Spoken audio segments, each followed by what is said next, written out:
Welcome to the next installment of the video blog to my mission trip in Sweden in August 2015. On the previous ones, last one was ended up with in Helsingborg, and today's is going to be about the couple of days I spent in Jonkoping. It was a place that I felt very called to go to, simply because in my prep on what cities to find and to find out more about how Christianity is in Sweden, I met online, had communications with a Christian vlogger, and she was very helpful in answering questions and helping me with things like that. And she's based in Jonkoping as well. Also, a friend on Twitter who's a priest in another part of England also knew a priest in Jonkoping in Sweden as well that he was very good friends with, so he introduced me to him. So thanks for that, Simon, and it was great to meet Richard while I was there. And yeah, I got there, arrived in the morning, found my hostel, which was on the outskirts of Jonkoping. It's about 2.5 mile walk back to the city centre, which was nice. It was in a lovely area, and gave me great access to the different areas, around in Jonkoping and around Husqvarna, of where I could go and pray and see churches and pray for the churches and see what's going on. So I arranged to meet the blogger in Jonkoping. She came with her pastor, and they took me out to lunch, which was absolutely amazing. We had a great 2-hour chat over food, and I got a very how can I describe it? A very blunt issues of how hard it is to spread the Gospels in Sweden, how hard it is to connect with the community and things like that. So that was a troubling thing that really was felt all the way through the whole mission trip, and this just seemed to put the top onto it and just back up everything that God was saying to me through through the journey already. So I walked around Jonkoping, looking at churches, laying hands on churches, buildings, praying. Went inside a couple as well that were open and prayed for them to whatever God put in my heart. Basically, what I've been doing on previous cities. I then, on the Friday morning, arranged to meet up with Richard. I went to the church that he was going to be at. And I experienced Mass in Swedish. When you don't speak the language greatly, and there's only minimalistic conversation in Swedish, Mass in Swedish is a whole new experience. But it was a nice thing to see that God was being worshipped in Sweden, and it was going on.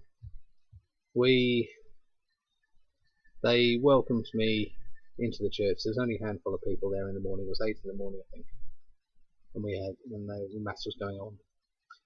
And Richard had arranged for one of the employees of the church to watch out for me and to make sure that I was noted when I was there and shown around.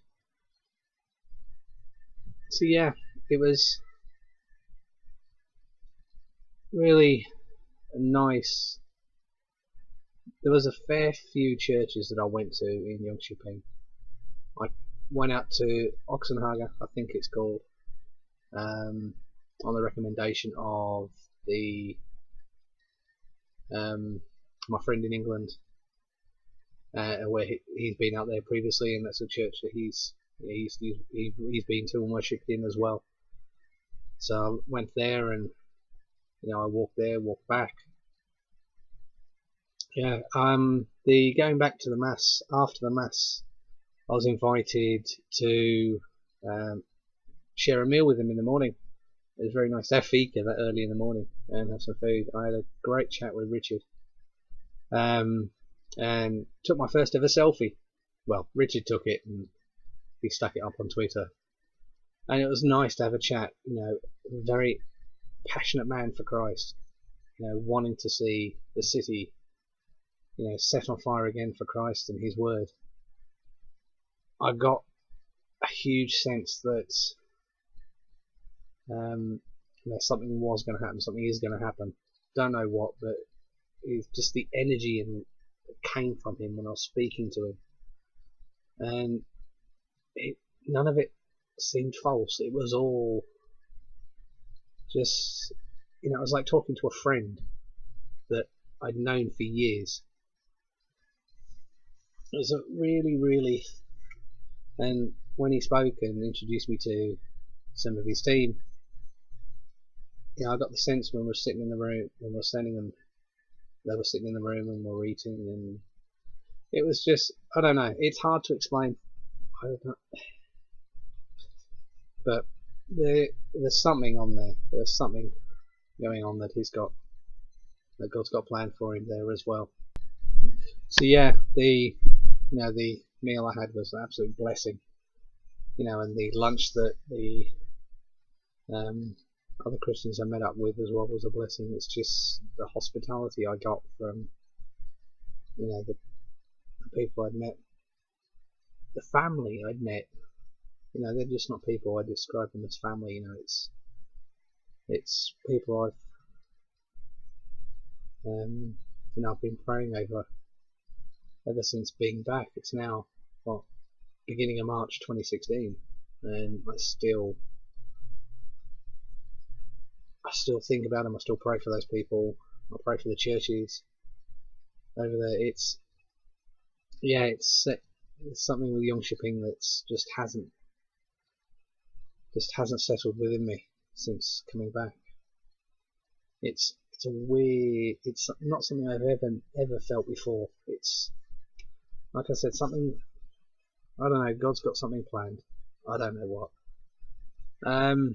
But yeah, I'd walked from Jonkoping that morning up to Ottenhaga. Up to the top of the. I caught the bus actually up there. I must tell a fib. I won't tell a fib, but I caught the bus there. I walked back. So yeah, I wasn't sure exactly how long it would take me to walk there, so I caught the bus up there, and I walked back down. I walked back through Huskvarna, back past the ice hockey stadium. I'd seen that so many times on Google Maps. One place I wanted to look, because since looking at Sweden and God's mission to send me there, and knew that the ice hockey rink was just outside the city, I thought, why not? I'll go and look at the building. Unfortunately, it wasn't open. The ice hockey team were training, and there weren't that many people in, so I couldn't go in and have a good walk around and whatever.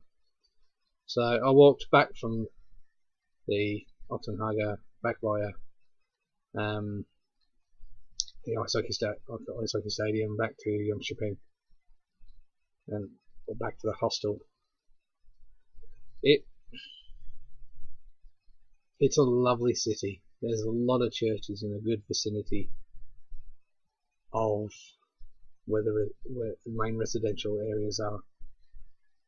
Chatting to Richard, learning that when they were building all the communities and the future building communities, they put a church and shops in amongst all of them. It was actually eye-opening to hear, and also an encouragement to hear.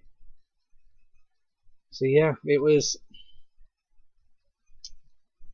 somewhere where I got a good reflection of what God is doing. I got a real sense that there's something, and I know I keep saying it and it sounds stupid, but it's just something that hasn't really gone away from what I've been feeling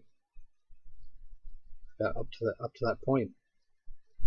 You know, I walked every morning from the hostel to the city and back, and it was, yeah, it's somewhere that on my next mission trip to Sweden I will be going back to, because it's I don't know how to put it. I don't know how to. I can't get the words. There's just something about that city. It's not the only city that had this feeling within me. Every city that I've been to, there just seems to be different things that are going to happen at different times. I don't know when, I don't know how, but I've got a different feeling in every city about the city and about how the gospel is going to be set fire to the city, and that Christ's name shall become known to all, and that the struggles that the churches have with getting the gospel out into the community and bringing people into the church, and not just necessarily bums on pews, excuse me, but the whole of changing hearts is what we are all about.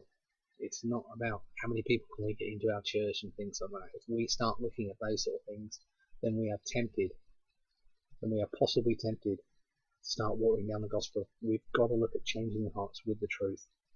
And it's just, I just got the feeling that it's going to happen at some point. That Jonkoping will see something big happen. And it is all about those people within Jonkoping, those Christians, hearing God and accepting it and doing it, being obedient to their calling. And the church leaders and the churches and the people there actually, encouraging it to happen and thinking outside of their own worldly eyes. So I think that is something that will happen. I don't know when, but we'll be there. So yeah, I spent 2.5 days in Jonkoping. Felt a massive calling and a massive presence of something going to happen. And I left Jonkoping very early